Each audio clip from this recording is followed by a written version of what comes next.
नमस्कार। आज हम एक ऐसी खबर की गहराई में जा रहे हैं जो मिडल ईस्ट की जियोपॉलिटिक्स को हमेशा के लिए बदल सकती है। क्या पाकिस्तान, जो हमेशा से फिलिस्तीन का समर्थक रहा है, अब अपनी फौज को गाजा भेजने वाला है? ये सवाल सिर्फ एक सवाल नहीं है, ये पाकिस्तान के लिए अपनी पहचान का संकट है। एक तरफ है उसके इस्लामी सिद्धांत और दूसरी तरफ है जबरदस्त आर्थिक दबाव। चलिए इस बेहद मुश्किल पहेली की परतों को एक एक करके खोलते हैं। तो सबसे पहले ये समझते हैं कि आखिर ये मिशन है क्या, जिसके बारे में सोचना भी कुछ वक्त पहले तक नामुमकिन लगता था। और ये जो अमेरिका समर्थित फोर्स की बात हो रही है, इसका असली मकसद क्या है? ये जो आंकड़े हैं ना, ये कोई छोटे मोटे नंबर नहीं है। 3500 से लेकर 20,000 सैनिकों को भेजना एक बहुत बड़ी मिलिट्री कमिटमेंट होती है, खासकर एक ऐसे देश के लिए जो पहले से ही अपनी अंदरूनी मुश्किलों से जूझ रहा हो। ये वाकई एक बहुत बड़ा दाव है। तो देखिए, नाम तो इसका स्टेबलाइजेशन फोर्स या स्थिरीकरण बल है, लेकिन इसका असली मकसद बिल्कुल साफ है: हमास को कमजोर करना और अमेरिकी हितों के हिसाब से गाजा का भविष्य तय करना। मतलब ये किसी भी एंगल से एक सिंपल पीस कीपिंग मिशन नहीं है। अब सबसे बड़ा सवाल ये उठता है कि आखिर पाकिस्तान जैसा देश, जिसकी पूरी पहचान ही इजराइल विरोध पर टिकी है, वो ऐसा कदम उठाने के बारे में सोच भी क्यों रहा है? इसका जवाब उसकी डांवाडोल अर्थव्यवस्था में छिपा है। जरा पाकिस्तान की हालात पर नजर डालिए। 40% की महंगाई, मतलब चीजों के दाम आसमान छू रहे हैं। विदेशी मुद्रा भंडार लगभग खाली हो चुका है। ऊपर से बलूचिस्तान में विद्रोह बढ़ता जा रहा है। इन सब ने मिलकर पाकिस्तान को एक ऐसी नाजुक हालत में पहुंचा दिया है जहां उसे ऐसे फैसले लेने पड़ रहे हैं जो वो शायद कभी नहीं लेना चाहता।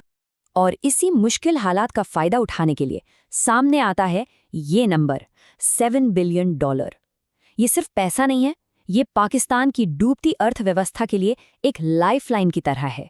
और यही वो चारा है जिसका इस्तेमाल उसे इस मिशन के लिए तैयार करने में किया जा रहा है। तो सौदा एकदम सीधा है। एक तरफ अमेरिका कह रहा है कि हम तुम्हें IMF का $7 बिलियन का लोन दिलवाएंगे, तुम्हारे F-16 फाइटर जेट्स को अपग्रेड करेंगे और तुम्हें टेररिस्ट वॉच लिस्ट से भी हटा देंगे। और बदले में मांग सिर्फ एक है: अपनी फौज को गाजा भेजो और हमास से लड़ो। सवाल यह है कि क्या पाकिस्तान अपनी अर्थव्यवस्था को बचाने के लिए अपनी आत्मा का सौदा कर रहा है? लेकिन इस सौदे का एक और पहलू है जो शायद सबसे ज्यादा खतरनाक है।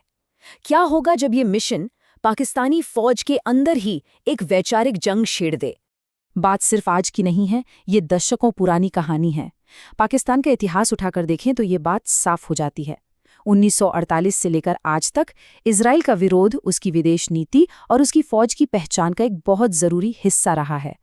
ऐसे में इस मिशन को स्वीकार करना अपने ही इतिहास के खिलाफ जाने जैसा होगा। इस बात को ये कोट और भी साफ कर देता है। सोचिए, जिन सैनिकों को बचपन से ये सिखाया गया है कि इजराइल और भारत एक जैसे दुश्मन हैं, अब उन्हें उसी इजराइल के हितों की रक्षा के लिए लड़ने को कहा जा रहा है। ये एक बहुत बड़ा वैचारिक टकराव है। और ऐसा नहीं है कि ये गुस्सा सिर्फ फौज के अंदर है। पाकिस्तान की सड़कों पर आम लोगों में भी इस मिशन को लेकर जबरदस्त विरोध है।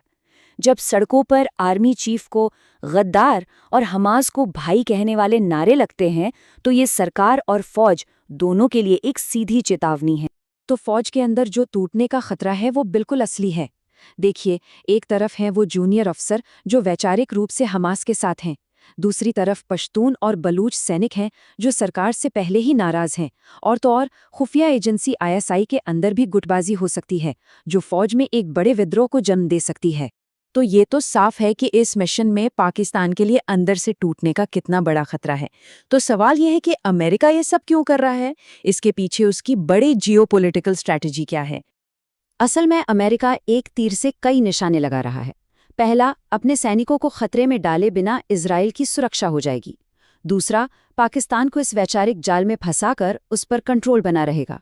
और तीसरा, और शायद सबसे अहम, CPEC यानी चीन पाकिस्तान इकोनॉमिक कॉरिडोर के जरिए इस इलाके में जो चीन का प्रभाव बढ़ रहा है उसे भी रोकना है। लेकिन इस जियोपॉलिटिकल चेस के गेम में सिर्फ 2 खिलाड़ी नहीं हैं। जब पाकिस्तान इस संकट में फंस रहा है तो उसका पड़ोसी और सबसे बड़ा कॉम्पिटिटर भारत इसके लिए एक बड़ा मौका देख रहा है। भारत के लिए यहाँ कई फायदे हो सकते हैं। डिप्लोमेटिक लेवल पर देखें तो वो IMEC कॉरिडोर, जो कि सीपेक का एक विकल्प है, उसे तेजी से आगे बढ़ा सकता है। मिलिट्री के नज़रिए से इजराइल को अपना डिफेंस एक्सपोर्ट बढ़ा सकता है। और जाहिर है, जब पाकिस्तान का ध्यान पूरी तरह से गाजा पर होगा तो भारत अपनी सीमाओं को और भी मजबूत कर सकता है। तो आखिर में हम उसी सवाल पर वापस आते हैं। पाकिस्तान आज एक ऐसे मोड़ पर खड़ा है जहां दोनों ही रास्ते खतरों से भरे हैं। क्या वो अपने आर्थिक अस्तित्व के लिए अपने सिद्धांतों को ताक पर रख देगा, या फिर वो एक ऐसा रास्ता चुनेगा जो उसे अंदर से ही तोड़ने का दम रखता है?